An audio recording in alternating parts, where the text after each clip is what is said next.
Ladies and gentlemen, boys and girls, children of all ages, people's people, my people, white people, black people, people of all nationalities, welcome to what they call the Tuesday Night Flight. And as you can see at the bottom of the screen, we got two special guests because they just had one of the craziest shows on Sideline Jockeys Podcast Network history. Right now, with my man Lee Ice is on the screen. We're waiting for Flying Brian to jump in with us. I just saw him. I did too. That's the big guy KG. I'm the Midnight Rider. This is what we do on Tuesdays. We take you around the association, but this time we're going to take you around the Sideline Junkie podcast land first before we start talking about everything else. So, KG, you are the host with the most. You do this thing like nobody else. You are the straw that stirs the drink. You are the reason that Chuck Norris could pass in peace because he knew he could pass the torch to you. Take it away, sir. Oh, man. Good evening. If you have just tuned in, that means you're fresh off of Unapologetic Sports GOAT debate, which got a little tense and heated, but it was a beautiful, beautiful thing. If you have not checked that out, make sure you go back on whatever you watch your podcast on, whether it's Facebook, Twitter, or X, I should say, Facebook, X, and YouTube, and check that out, because that right there, what you guys went? Almost 2 hours? Yeah, 1:55. It started a few minutes late. You know what? The Facebook feed crashed at like an hour and 20 minutes into it, so I don't know if Facebook got it all, but it's definitely all on YouTube and Twitter. So, okay, I watched on YouTube, so I had you on the screen. It's always funny watching on YouTube because I can see my mouth moving, but I know it's like on delay. So, yeah, that's cool stuff, man. It was good watching y'all, man. That was a good idea, great idea. Just to recap real quick, Casey, if you don't mind, let me start this. You guys had this idea. First, let's talk about the idea, and I want both your perspectives. What made you think of this show? Yeah, I'll go first. To be honest with you, I'm not even sure it was an idea. I think we were either just talking, and I think it probably might have been with Josh. And I know I will real quick. Leroy has this conversation on his Facebook almost every day when it comes to LeBron, mostly just LeBron itself, about how he's not the GOAT, not necessarily who is. And I don't know if it got brought up just randomly on when we were talking with Josh on his basketball segment. And then I think I made an off comment like, oh, yeah, we should do a show. And then it got brought up again.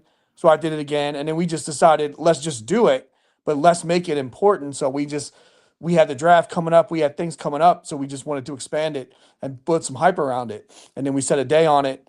And then it just happened. And I believe the guy that was on Terry in some audio issues, but I think that's the guy you debate the most, right? Is that the guy that's on Facebook all the time? Yeah. Yeah, it's some other guys, but yeah, I mean, it was all Fly Guy, man.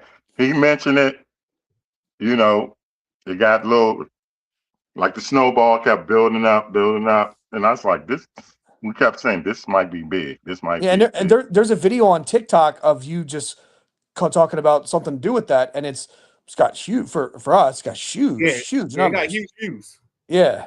So I was hoping we could parlay that. And then, like I said, we got our most numbers we ever had live. And even with the Facebook crash, we still stayed above the number that we usually get. So it should be good. And hopefully, when we do some cut ups and we have the TikTok previews and we have, it'll pick up. So yeah, it was cool. I guess we got a little tease on the Brady Montana, so we can do that maybe in a month or two.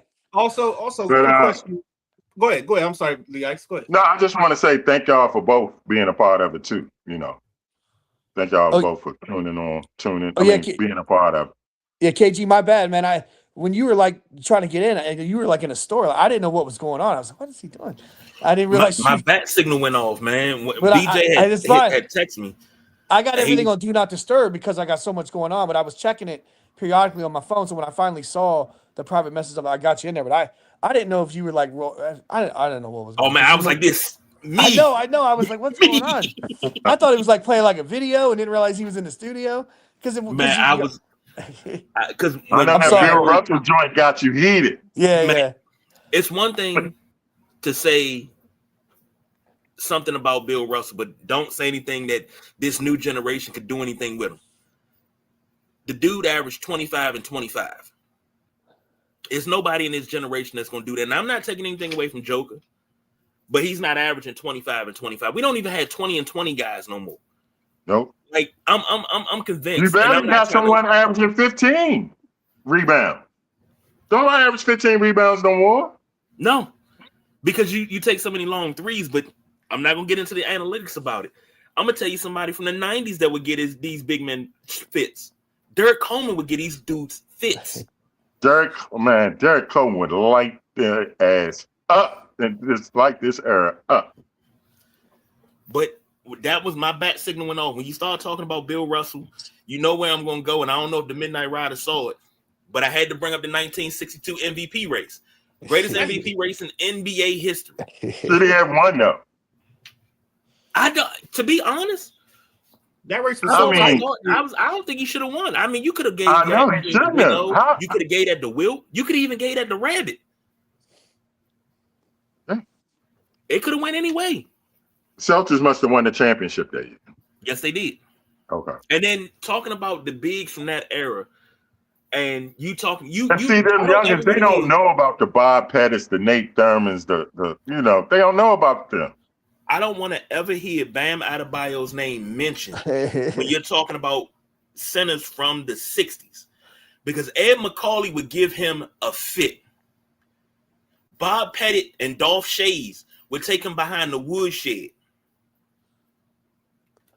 It wasn't just two women back then. It was more than one. That's why I hate the fact that he scored that 83, because this generation and he scored 83 points. He's not even. I said I didn't want to hear his name, and I don't want. Hold on, wait. I'll give you a pass. You said you didn't want to hear his name on your show. Go ahead and give him the riot act. Give him the riot act right here. Give it to him. Put it this way. If you from the DMV, there's a famous word that's been around. What's his name? Bam, right? Yeah. Well, you know what I'm going to call him. Bama.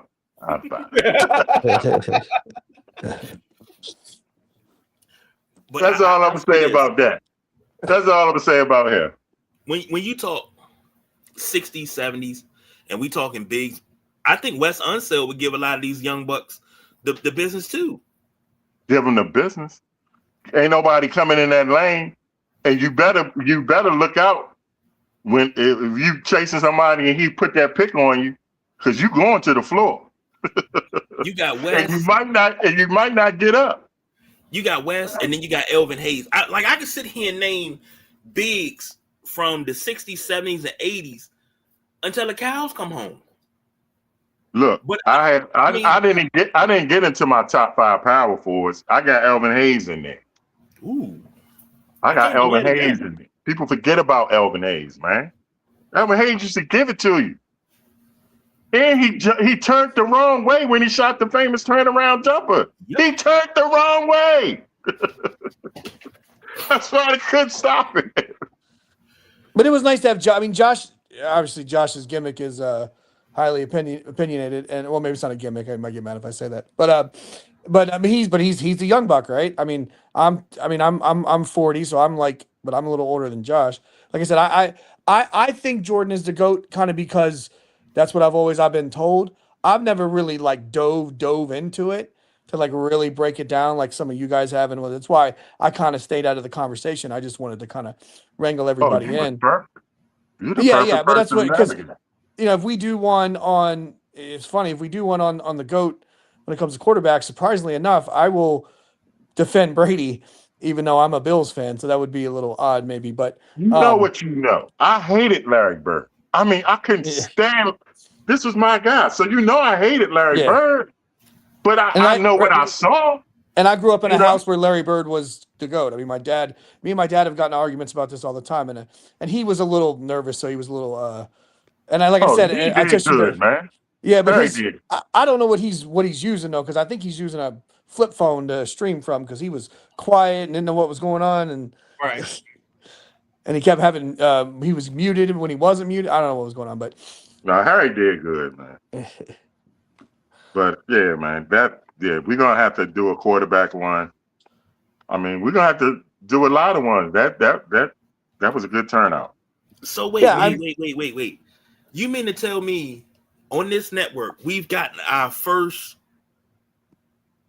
3 generation? yeah, my son, my father, What I say 3 generation where you had the father, the son, and the grandson. yeah. Yep. Damn. Okay. Because I mean, it's been me, my sons, and my granddaughter. So I haven't got the grandson yet. So Yeah, Okay. and that's cool. my son would have done it, but he's 20, and he doesn't think it's LeBron either. But again, he's not completely educated enough to where he could have a real argument because he hasn't seen a whole lot. Now, if we do musicians or guitarists, he's all in on that because he's an historian on that. But and he can probably do football too. But If we went musicians and he wanted to do guitars, if he said Hendrix and everybody else, I'm okay with that. yeah, he does. Yeah. I'll just sit back and listen when y'all do that. You say what? If you got, that come up sooner than you think, man. So I'll reach out to the Prodigy if we do it. yeah, well, I mean that's what he is. He's a guitarist, so he's going to Towson. Weird plug for my son. He's about to start. He's got a scholarship in Towson for music, and he's in a band called Brave Noise. They're on iTunes and all that stuff, and that's what he's doing. So, All right. Couple of Sunday comments night real quick. yeah, Sunday night flight. We don't take flights on Sundays. We take flights on Tuesdays. We rise up on Sunday. Oh, you talking about your background, dog? you get the Sunday Rise. I just noticed it too. It says Rise on the bottom. It does. It does. That's why he's the boss. That's why he's the boss. He could have jumped in here. He could have changed that too. That's Uh-oh. why we don't pay him no money. Miss Reed, she said it was hilarious. And this comment. Wait. I got to get to this one because this is what we talk about all the time.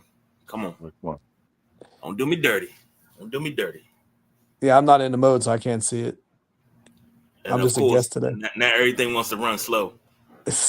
Whenever you want something, I swear it's like everything knows what you want. There we go. And the intro. We didn't change the intro. This generation will never go back to who laid the foundation. Yeah, I mean, there's part of that, and I try to do that. I know it's because you guys relate to this when we have wrestling conversations and nobody ever talks about Bruno Sammartino, and my dad gets furious. Yes.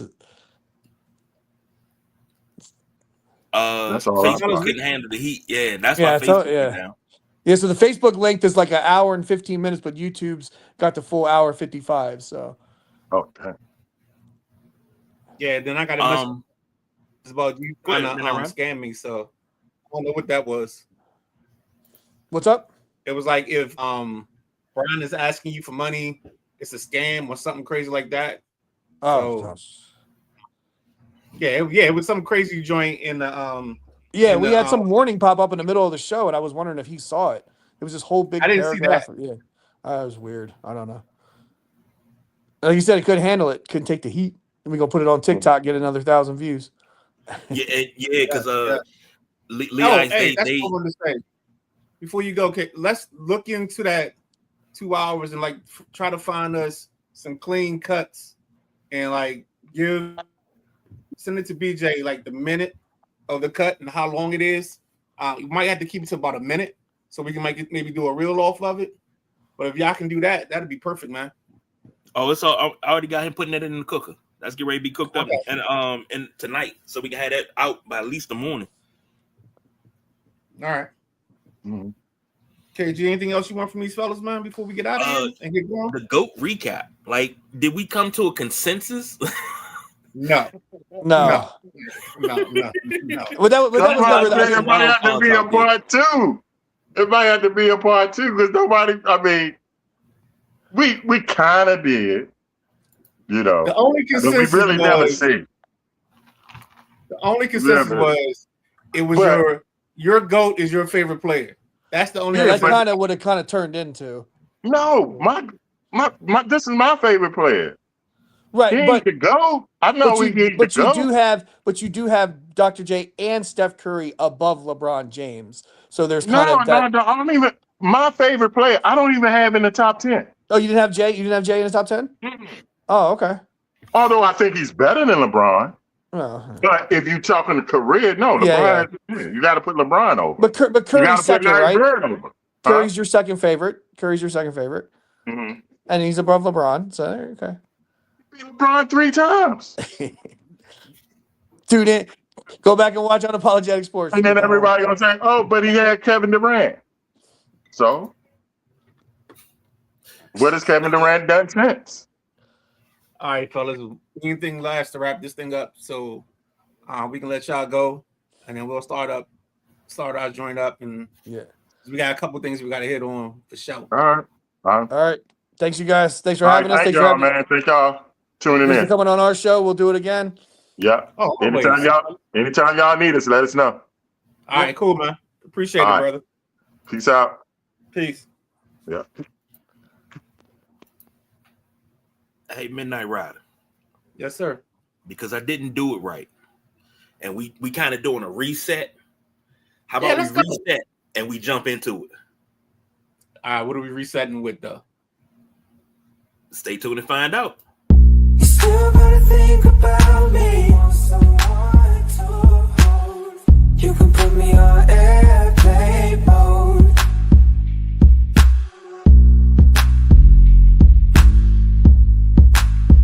You can put me on.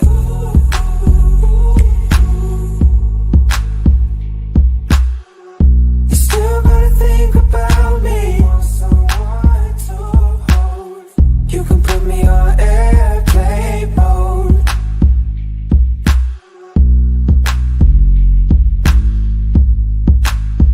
You can put me on.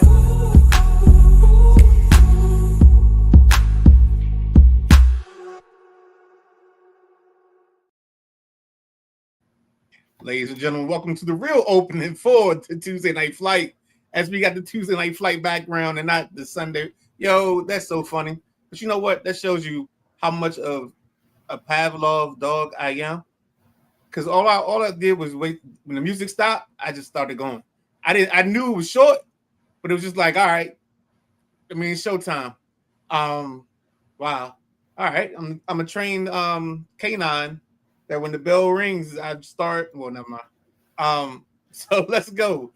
Tuesday Night Flight. Let's start like we always start our shows. Let's do some acknowledgments of something that was big this week.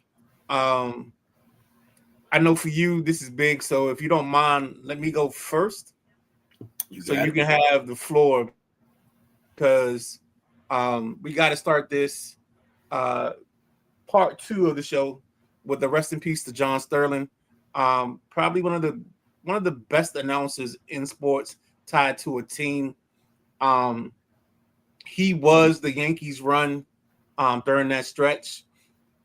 Whether it was the crazy nicknames, whether it was the bombastic voice, whether it's high as gone, all of his cliches, everything he did it to perfection. He made it work. And I think sometimes when we watch some of these new word, I'm gonna say it this way: when we watch some of these new word journalists, some of these newer broadcasters, they try too hard to make their identity, to make their catchphrases work, and sometimes it's got to be organic. One of the best stories I ever heard is just from some of these old broadcasters. They can just go into a tale and turn it, and it's just like, yo, where did that come from? And it's like, just, you know what I'm saying, this in the back of their mind, and it's just something that they just thought about, something they remember. It's a story they heard 3 times over, and it becomes part of the show. And I think Sterling had this beautiful thing.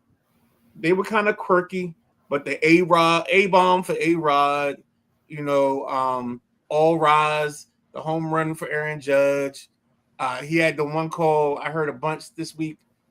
Bernie Williams going down the line. to the right field corner. It's just one of those things where we get blessed with these guys, and I don't know who the next guys are. So, like, we had Jack Buck. I don't know who's the next Jack Buck. We had the guy in Chicago. I can't think of his name now, for the White Sox. You had Harry Carey for the Cubs. We were blessed. We were in a generation where baseball, and especially baseball radio announcers, were the keys. They were the kings of the court, and they held court. They were the ones that were in your house entertaining you. When your parents sat down for dinner, they were across from you. They asked, if you asked them to pass the peas, now they couldn't pass the peas, but they could tell you that hitting third in this inning is such and such. He's hitting Danny Tartable. He's hitting 255 with 34 home runs. So it's just there's always this romanticism to me, especially when it comes to baseball and the radio. And John Sterling was one of the stalwarts of that. He was one of the people that, if there's a lexicon, if there's a place and a plaque where you talk about great radio voices and great announcers, he deserves to have a plaque on that plaque. Go ahead, KG. Let me say something to you. You got a way of saying names that you don't know hold a special place in my heart. And you got a way of doing that very often. Like, we've never really sat down and had a conversation about Danny Tartable, number 45 for the Yankees, who was one of the reasons why I truly fell deeply in love with baseball in the mid-90s. But when it comes to John Sterling, he is when you talk about announcers and voices, he's my baseball Rich Vodkin, because he had this call when the Yankees would win. It's Yankees win. The Yankees win. The longer the D, the more important the game was. Yes, indeed. And it's like, hearing that, it made you feel good. It being a Yankee fan and hearing that, it resonated in your soul. It resonated in my soul the same way. If I get 19 Hoyas win, I know it was a big win. But listening to it on the radio, you hear Hoyas win, Hoyas win, Hoyas win. You hear that, you know how beautiful it is, and it resonates in your soul. To be at a point in life, and I had this conversation a couple of times over the last couple of weeks, we are getting to the age where we are losing not only friends, we are losing pieces of childhood, early adulthood. We're losing legends. And I always say, don't throw that word around recklessly. When you talk about a legend, that's a legend. And stadium announcers. How many teams do you know that the world knows their, or the baseball world knows their stadium announcer? Bob Shepard was that guy. When he retired, they had a recording of him announcing Derek Jeter. He announced Derek Jeter until Derek Jeter retired, even after he passed. That's how you know how iconic somebody is. Now we're sitting here, and John Sterling, who from 89 to 2026 was the Yankees play-by-play. If you're familiar with baseball, the 1985 game between the Atlanta Braves and the Mets, it was a 19-inning marathon game. It's called the Rick Camp game, where Rick Camp, who was like a batting average of .063, he comes out, takes 2 strikes, and then hits a home run to win the game at 3 a.m. John Sterling called that game. Actually, I think I remember that game. And I just, you talk about something that you said. You talk about play-by-play guys and announcers that are able to pull out a story, but it makes you feel like you're in the game. It makes like you don't feel like you're watching the game. It makes you feel like you're right there and you're in the game. You're sitting there. And that's the mark of a great announcer. Whether it's radio, whether it's TV, which is one of the reasons why when it comes to baseball, you have your guys. But the local guys are better than the national guys a lot of times. And that's on every level. Let's say it this way. The local guys are your guys. Yes, and they're definitely your guys in more ways than one. Yes. But now I will say, so there's a infamous, and this is mostly because of the Grant and Danny experience on 106.7. But there's this thing when Vince Scully tells a story about Johnny Gomes. He was talking about Johnny Gomes being 13 years old, and he was working with this. Let's just say he was a landscaper, and so the guy had what they thought was a dog, but it was really a wolf, and it was tied up to a thing. And he told him leave the wolf alone, but he just didn't see it as a wolf. He saw it as a dog. So he goes to pet it and play with it, and the wolf jumps up and attacks him, and the wolf is on his chest. And I guess he sniffs down, and there's a line that he says, at that point, the wolf realized, I don't have a rival here. And he let him go. He turned around and walked away. And that's one of the greatest, like, just jewels that these guys bring out. I know Bob Uecker had great stories. You know, Kerry had the great stories. And that's the beauty of baseball radio. Like, these guys will talk about anything. Like, I even love, to bring it local, Dave Jagler every now and then will sit in the booth and he'll have a feel, kind of like how Sonny was like, let's get a turnover here. Well, Jagler says every now and then, well, I think this guy's going to go take this out of the park. And the home run to get hit, the guy actually got hit like a couple of weeks ago. The CJ Abrams home run from, I think it was last week. And gosh, I can't think of the other guy's name now. Dave Jagler, and I can't think of the other guy's name. But the other guy was like, Dave, you're the summoner of home runs, or summoner of great plays. And so that becomes a thing. So it's just like, it's amazing, the intimacy, and that's the word I'm gonna use. It's the intimacy of the radio broadcast, because they are sitting in your homes. Whether, like, you're listening to a radio in an age where we got 4K TVs. That's an intimate setting that you're placing, because you're allowing them to paint the picture. You're allowing them to be Pablo Picasso. You're allowing them to be Basquiat. You're allowing them to paint the picture of what you should be seeing on your 4K TV, but they do it for you.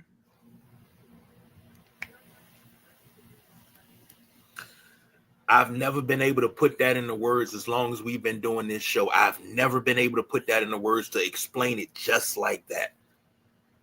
Because I love to listen to football. Well, it depends on who's calling the game, but I love to listen to football, basketball, and baseball on the radio. And I could watch it, but it's so much better when you're listening to it on the radio. Because you have to have somebody to paint a picture. Like that right there, chef's kiss. The way you put that. Like, no, what's that? No parsley around the edge of the plate or nothing like that. No. You gave me a porterhouse and said you don't need no steak sauce. Just cut it open. It's right there. I ain't got nothing else. All right, man. Let's transition from this and get going. All right. Maddie said one of the great radio voices. Yes, for sure. that's one thing that we got to do. We talking about lists. I don't think we never got to it. I think it's on one of the lists. We got to get to our announcers. We never got to our announcers, radio, TV, or otherwise. So we need to get to that, as well as a couple of other lists. So it's summertime. Well, hold on, because let's talk before we transition out of this. Since we're talking about lists, let's tell the people about Thursday and what we're thinking about doing Thursday. Thursday. Motor car. No, I'm joking. We are going to make a list of sports, the best sports-centric shows. Yes. If I'm saying that right. Yes. Sports-centric shows. Your top 5 greatest sports. Your top 5, not ours, not the Man on the Moon. Your top 5 sports-centric shows that kind of took you deeper into the sport and made you love it more. Now, I will put it this way. Are we having any parameters on that? Are we just limited into like are we putting TV shows into it? Yeah, I'm talking when I say TV shows, I'm talking like sitcoms. No, this isn't sitcoms. This is all sports related. Okay, because I wanted to know that, because when you said that, the first thing I said, oh yeah, I'm throwing Hang Time in it, because Hang Time. No. This is everybody. Let me try to think of something lower on my list that I won't use, but it's from the 80s or the 90s, and it's a sports show. This Week in Baseball. I do remember that. This Week in Baseball was like a staple for me on Saturday mornings.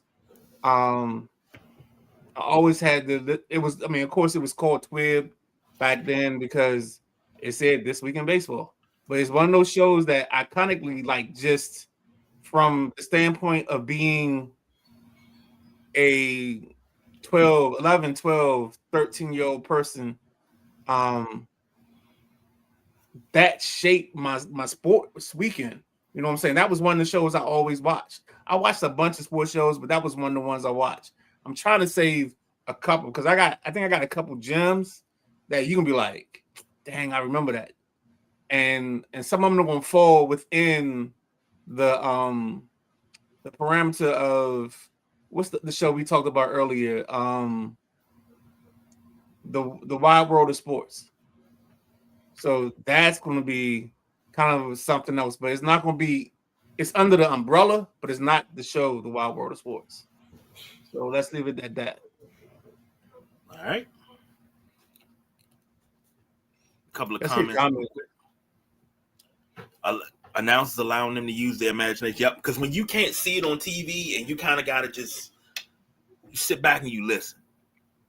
And one of the things I always enjoyed doing is when I used to drive home, my whole work schedule was predicated around what came on the radio. And if a game came on, I normally used to work from 7 to 7. So I clock in at 7 o'clock. I don't clock out till 7. So from 7 to 7, I'm listening to the radio. And I always said 7 was my cutoff because that's when the sports reporters went off. But if it was a game that came on, the sports reporters were preempted, I was listening to that game. Especially if it was Westwood 1 and it's Kevin Harlan and John Thompson, or it's Dr. Jack Ramsey and somebody. That's where I fell in love with Dr. Jack at. Like, most people say, oh, he was an RA coach. No, he was a great announcer because he painted the picture and he taught me the game of basketball on a different level.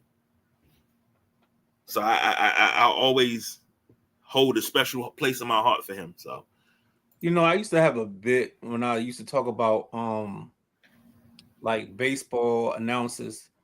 I used to always talk about them. It's almost like golf, but it's a little different. It was like when a baseball announcer brings you into a ball game, he talks about the smell of the grass, the freshly cut green lawn, the popcorn, the peanuts being so You can smell whether if you're in Camden Yards, you can smell Boog's barbecue maybe, or if you're in Philadelphia, maybe you can smell the cheesesteaks being cooked. But that was all part of the language and using the talking about the open, like welcome to the park. Today it's 75 degrees, it's sunny outside, winds are blowing in from the left. We've got low winds. The winds are blowing in today, maybe is the thing that they're saying. And it's just one of those things where we get to do this thing called day baseball. So if you take a moment, breathe this in and appreciate baseball for the way it is. And as we're about to begin, we had the national anthem. We got the first inning, the lineups, and it just goes like that. Just I don't know, man. I'm sorry. Before we move on, let me ask you this quick question because I've always wanted to know this and I don't know the answer. How do you know when grass looks fast? Because if you see, all right, so when they cut the grass, most people will cut it 1 or 2 limbs. They'll cut it very low. So if it's cut low, it's meant to be fast. If they let it sit, let it be thicker, a thicker cut, then we're trying to slow down the infield. So like think of a team, like a team with Willie Wilson or Vince Coleman. Well, we're playing them and we're on grass. I'm gonna make that grass a little thick, so when they try to lay down that butt, like it's gonna die in the grass, and then we can pick it up and throw it, as opposed to letting it run. So like your grounds crew knows who's coming in. Like your grounds crew actually gets a scouting report, and they can manipulate the diamond to the way they want it to be fixed. I'm glad you explained that because I've been trying to figure that out for about 30 some odd years, and nobody's been able to tell me. So yeah, if that grass is low, that ball is gonna run for days, and it's almost like you playing on turf, depending on how low they cut it. Okay. Since we were talking to John Sterling, respectfully, we'll move on to some MLB talk. Got a couple of questions for you. I think I'm gonna have a 3-pack of questions for you. All right, and see what you can do with it. Now, ladies and gentlemen, the Midnight Rider does not know what questions I'm going to ask. He don't know what I'm going to ask about. So I am throwing from the hip. I'm going to go into the stretch, and I'm going to see what I can do. If I can, I don't think I can strike him out. I'm afraid he might hit 3 home runs off me, but I got 3 chances. So here we go. My first question for you. What do you think of the resurgence of Mike Trout? I think his body finally got a chance to heal. I also think that I think he had to go back to center field. I know there's sometimes like baseball players are weird in our dynamics because sometimes you gotta feel comfortable and at home where you're playing at to feel comfortable at bat. Because in his back of his mind, he's thinking, "Oh, I'm in right field," and people don't understand that sometimes those dynamics changes how your approach because you're thinking more than you used to think. Like I always tell people, sometimes there's certain players that like, not to change the subject, but let's take a guy like a Frankie Louvu in football. I always tell people he's a sick'em guy, and when I say sick'em guys. That's a guy you don't want him to think, you just want him to go. So you don't want to put a whole bunch on his plate. And I thought that was the biggest mistake the Washington Redskins made when they drafted LeVar Arrington. I thought they tried to make him fit into a scheme instead of letting him be. Because I think he should have been the original Micah Parsons and not Micah Parsons. I think he should have just made a package like, look, dog, see ball, go get ball, and we'll figure everything else out. We'll cover behind you. Especially when they got Sean Taylor. And it was like that was the other problem. It was just like when they got great players, like LeVar sat early in his career for Warwick Holtman. And I didn't hear Warwick Holtman's name ever when I was watching the game. Like if anybody said Warwick Holtman's name during the game, it was probably his mama. So yeah. Sorry. All right. Oh shit! Let me go ahead and bring it on back because I was getting ready to say something. Let me bring it back. Now I'm gonna bringing it back. I'm gonna bring it home. Okay. Starting the National League. The Nationals are 16 and 19. They're 2nd in the NL East. 8.5 games back. Still ain't really doing much at home. They 4-12 at home, but 12-7 on the road. 5-5 in the last 10. I'm gonna go out on a limb and I'm gonna ask this question. I kind of sort of know what you're gonna say. Do you think, even though they're 3 games below 500, that this team can make a turn and like go for it and be hot as fish grease all the way down the stretch into All-Star break? They make the turn before All-Star break, go into All-Star break hot. No, and then there's a piece of you that don't want that to happen that way, because we just watched the Kentucky Derby and we just watched Golden Tempo kind of sit in the back and lurk a little bit and then make its run. This team has too many problems up front for them to be hot as fish grease, as you say, to begin with. They can't. They're the 32nd team, I think, in fielder percentage. I think they're 32nd in errors. I should say they are first in errors and first in the worst fielding percentage. So you can't win when you're giving away free outs. Like, it's like you can't do it. It's not possible, because baseball is like when you deal with a woman. Like, you can't make mistakes early and expect her to trust you later on, because you done set the precedent for the mistakes.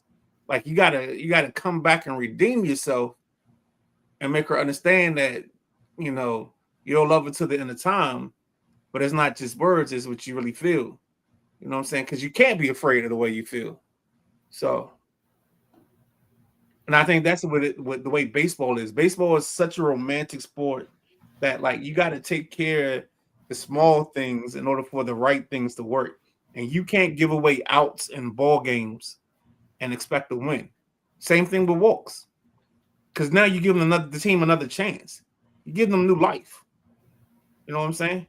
There's a reason I like the Phoenix. The Phoenix is reborn every time after it burns itself down. So you got a team on the brink of burning itself down, but you gave them enough hope that sparks that bud to get them rebirth, because you kicked the ball around the infield, you kicked the ball in the outfield, or you made a bad throw. They got new life. Now, number one, I was surprised when you first started. You said something, and I'm surprised you didn't go there. With this being the time, and everybody's high on really Michael Jackson, and you said you can't win. I was expecting the "you can't win." That's what I was expecting. No, I'm sorry. I didn't have that in the wheelhouse. I'm sorry. Maddie said the Nets are doing better than I thought they would. Honestly, or doing better early than I thought they would. I think they're surprising everybody, even though they're below 500. No. I totally get that, but the problem is they're doing it like, perfect example. If Meatloaf, when she was growing up, if she went to go sit on the potty but still peed in her diaper because she didn't take the diaper off, she's not potty trained, right? Right. So what the Nats are doing is, in a baseball sense, because of the errors, because of the poor pitching, I think their ERA is one of the worst ERAs in baseball. They're still winning ball games, but they're not doing it the right way. They're still sitting on the toilet with their diaper on, as opposed to taking it off. So they don't have the completion of the process. Okay. Clip that. Hey, you already got it. You said that. Let me make sure I write that down so I can do that myself. That was a good one. I'm gonna use my last question to stick with the Nets out of this 3-pack. No, hold on. You can go 4-pack. So okay, keep going. Just have fun. if I'm the Nets, knowing that my pitching is a problem, who would be your ideal pitcher to get possibly before we got about a month and a half before the All-Star break, but who would you be able to get to make an immediate impact to get in the bullpen to help out with your pitches? Would you trade for one big name? No. Or would you trade for a couple of farm guys and develop them and just say, hey, we got this year, but we'll so let's take you back on for this part, because I know what you're thinking. Because you're trying to win now. You're trying to get to 75, 85 wins. That's not what this organization is about. They're going to live in the margins right now. We're going to take every advantage we can find. You got to think about it. A couple of weeks ago, I think in a week stretch, they burnt up so many pitchers when they had that 17-game straight streak where guys would get a save on Monday and be sent back to AAA on Tuesday. So this team is trying to drain every ounce of lemon juice from the lemon. You know what I'm saying? Like, they're not in a position where they're trying to live off of the fatty meat. They're trying to get everything. Like it's like you know what? Perfect example. Back in the day, you know, there's a hog that's slaughtered, and now you got to eat whatever the leftovers of the hog. So you got to make it edible. So now you're making chitlins, you're making pig feet, you're doing all that, and that's what the Nats are doing. The Nats they ain't got the roast part of the pig. You know what I'm saying? They ain't got none of that. They got the chitlins, they got the pig's feet, and now you gotta make that edible and sustainable for you to continue on. I love that. I love that. But no, and you are right. I am in the mode of win now. I mean, because you want to win. It's just it's like we always talk about glass ceilings. But I'll put it to you like this. It's like on Life, when she set the pies on the windowsill, you can't cross the gun line to go get the pies. It's like, it's right there. It's like you on the cusp. You can see it. You can smell it. And when you can smell it, you know you can taste it. Mm-hmm. I mean, this team is young. They're getting some experience. They got a lot of heart. It's just, they can't get there but they're right. I'm not gonna say right there, but they're there. KG, you got Curtis Mead. You play this kid Vivar. You play Jose Tena. You play these guys on a semi-daily basis. You're not winning a whole lot of ball games. Oh, snap! Look at this. I'm sorry. I saw this in the comments. J-Dub. Good evening. What's happening, J-Dub? Long time no hear from, bruh. Always welcome, bro. Now we have 49. So we got NHL updates and NBA updates. Yeah. How we want to do this? We want to go Omaha and speed through those, and leave some meat in the bones for nothing but net and dry time? Well, yeah, we got the I got an NBA question, but we can blow through the NHL. No, that's the NBA question. All right, so let's take a quick break and let's reset. And let's get ourselves set up. Let's go. And that's a good thing, because I do want to take a break, because today is May 5th. And you know what May 5th is? Cinco de Mayo. Cinco de Mayo! Give me the horns, baby!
Yes, Bobby. Welcome to another edition of the Tuesday Night Flight.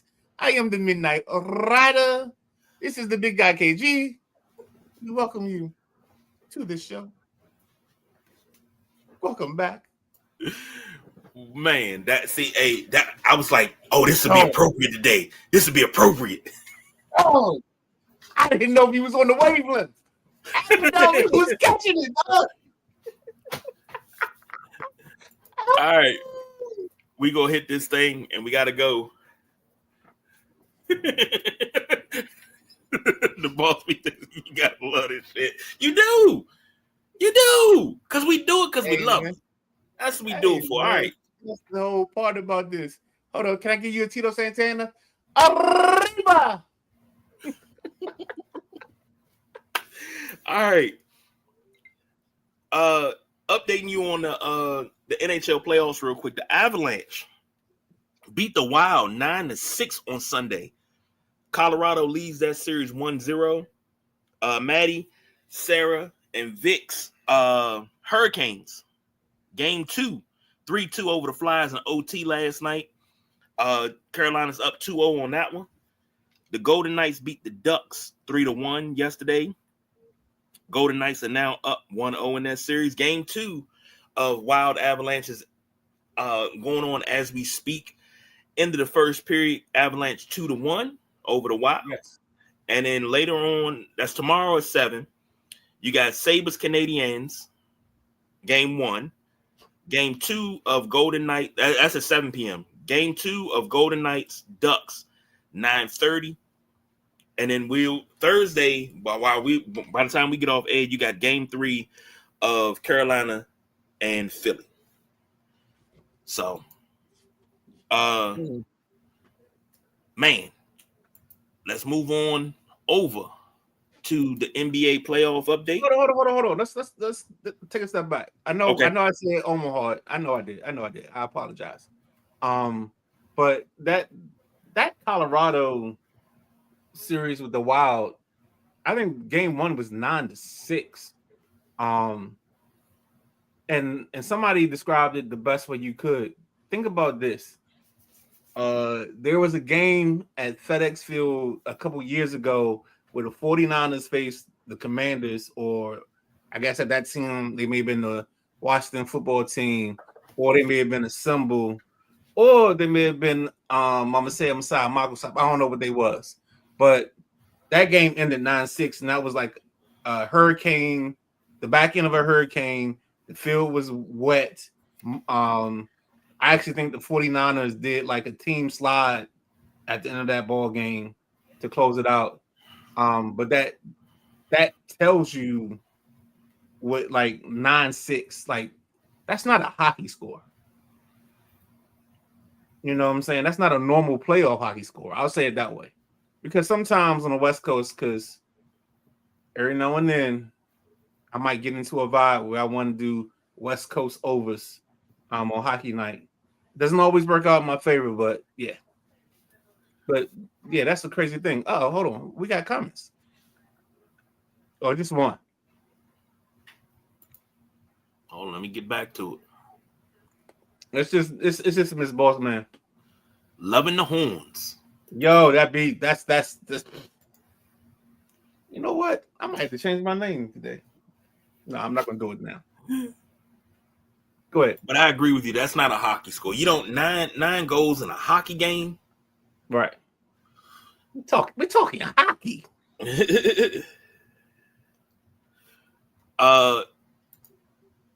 Moving over to the NBA. Game 1 of the conference semifinals between the Knicks and the 76ers. Knicks 137, 76ers 98. That was yesterday. Timberwolves beat the Spurs 104-102 yesterday, and that was game 1. And this is where my NBA question comes in at. Perry put it out there that Ant Edwards is going to play in game 1. And I said, the first thing I said was no, too soon. And I mean, that was between us. I didn't follow up on it. What I'm saying is he played, I think he had 18, if I'm not mistaken, in 25 minutes. Minutes Am I right? Yep, restriction. 18 to 25 minutes, 8 to 13 from the floor. I say too soon because you cannot play around with the bone bruise. You have to rest the bone bruise because we're not talking deep tissue. No, you have to rest that. I understand it's the playoffs. I think he should have at least sat out game 1, maybe game 2, and then came back for the rest of the series. But That kid, I'm sorry, that kid ain't built for sitting around. He ain't built. True. He built for the moment. And David Aldridge, I gotta give him all the credit because on Monday, the B Mitch show, he was like, "This ain't no ordinary team. Like they got dogs." And I think it was, and I'm gonna get the kid's name wrong. KG, look up the Mavs lineup. I mean, not the Mavs lineup, the Wolves lineup game, whatever the final game was with the Nuggets. I think it was Terrence Singleton is the kid I'm looking for. And I might be wrong. But this kid came out after game, whatever the game was before they closed out the series, and was like, y'all can't guard us. Y'all ain't got no dogs. And he proceeded to go out and get them 32 in the closeout game. McDaniels. He said, huh? McDaniels. Jaden McDaniels. Okay, that's who it was. Okay. Yeah, he came out in the pregame. I mean, not the pregame, but the postgame the night before, and was like, "Yeah, they ain't got the heart to guard." Basically, he was telling them, he called his shot. He Babe Ruthed them. And the one thing that David Aldridge said about this team going into Monday night, he was like, "Yo, this ain't." I'm gonna say it this way: they ain't no punks. You know what I'm saying? Like you can do what you want, you can say all you want, but they gonna be physical, and they were very physical with Wemby all night long. They made this game physical. They made him understand that you can run through the lane, but when you go through the lane, there's gonna be a chest you got to run through. There's gonna be an elbow you're gonna feel. I'm gonna be honest We're gonna give you that Aretha Franklin. Instead of you singing "You Make Me Feel," we're gonna say "We make you feel like you a natural threat." Why I feel you to advance in this playoff series. I'm gonna be honest with you. This series is one of the ones that I'm watching, and I'm trying to be in tune with because I want to see Wemby versus Gobert. Yeah, I want to see that because Gobert. He may not give you a whole lot offensively, but I want to see how he plays defensively against Wemby. Because Wemby, the greatest thing he ever did, and I said the only way his game will really translate, he got to find a big man to go work with. I didn't think he was going to work with Dream. He went and worked with Dream, and he is killing them now. I love it. His footwork. Just the way he plays, man. He plays so fluid to be so big, and I love it. No, he's not killing with lateral movement. Don't spit that 2020. No 2020. No 2020 for Gobert. No. I just want to see what he does defensively. And no. But if we get a point and he get him on the wing, and he do that, he cannot guard me. I'm killing him with lateral movement. It's over. The series is over. So we talked about that one, but I think the game that if you were a smart NBA fan, the Knicks winning game 1 from the 76ers, I think that was handmade. That was put on a platter. That was laid out for you because the Knicks had a very emotional win against Boston, and I just knew they couldn't get their stuff together to play game 2. So we're gonna see what Boston. I mean, not Boston.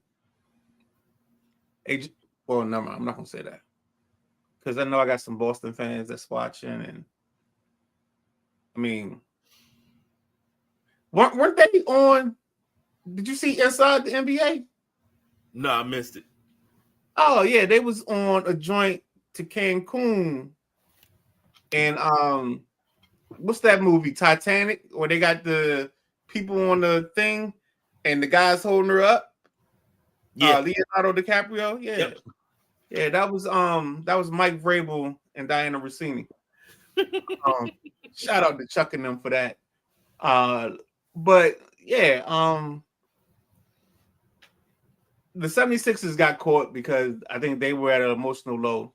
So that's gonna be interesting. This Cavs Pistons, that's gonna be interesting because it's going to depend on will the Detroit defense, mainly the kid Thompson, have enough direct effect on whether it's Donovan Mitchell or James Harden to control the series. You know what I'm saying?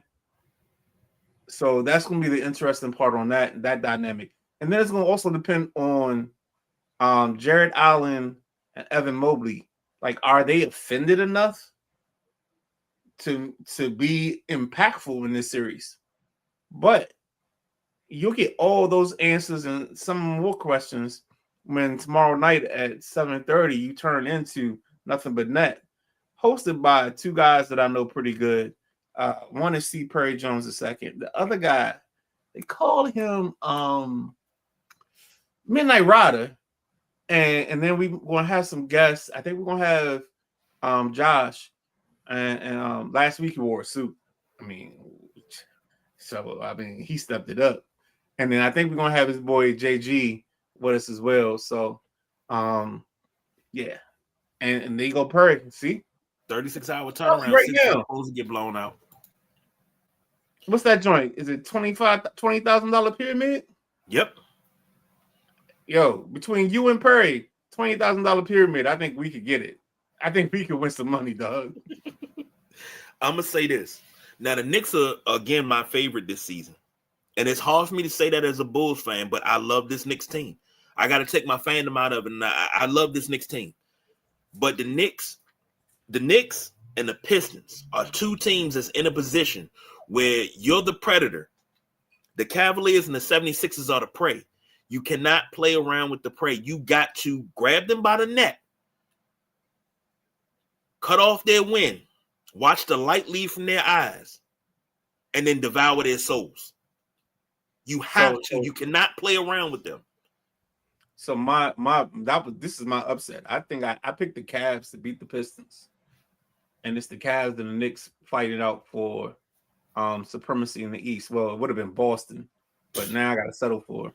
If that's the case, and you got the Cavs beating the Pistons, go ahead and give me the Cavs over. I mean the Knicks over the Cavs. Just go ahead and, without barring any major injury, give me that. Because it's going to come down to 7 games in the conference finals. If it happens that way, it's going to come down to 7 games in the conference finals. James Harden ain't going to show up. He's going to go 0 for 19 from 3-point range. Clock that. Drop that. Clip that. Do all that. Bad boy. And Perry said the Pistons are the prey. But we'll discuss later.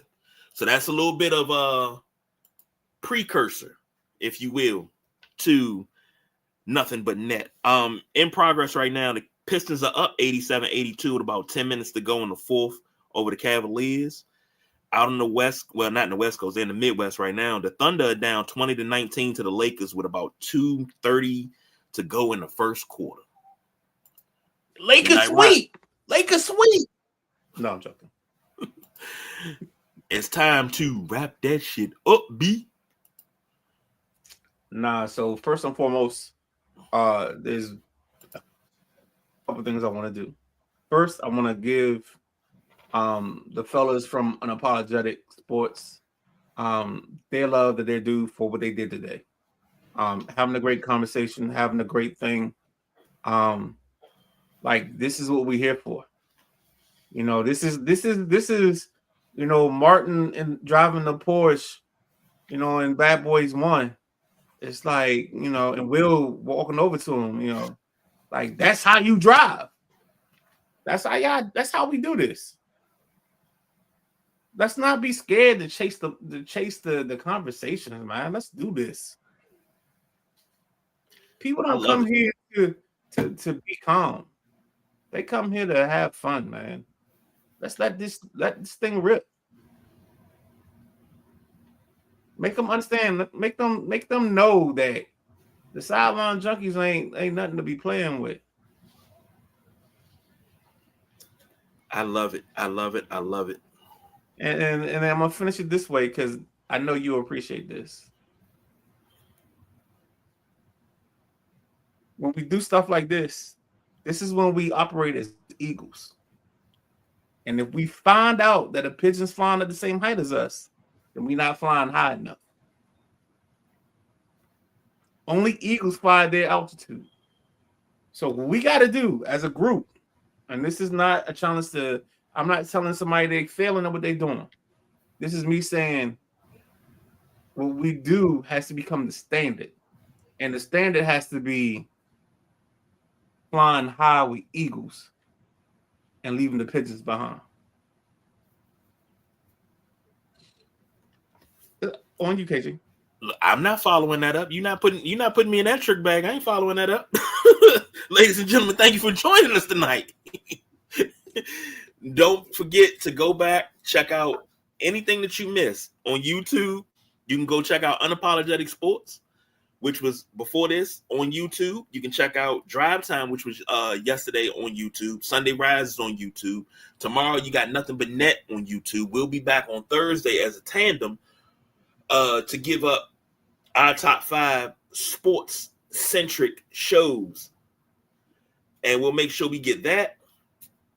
And we'll get you ready for the weekend on Friday Eve. So until then, that's the Midnight Rider. I'm the big guy, KG. Thank you to everybody that commented, that watched.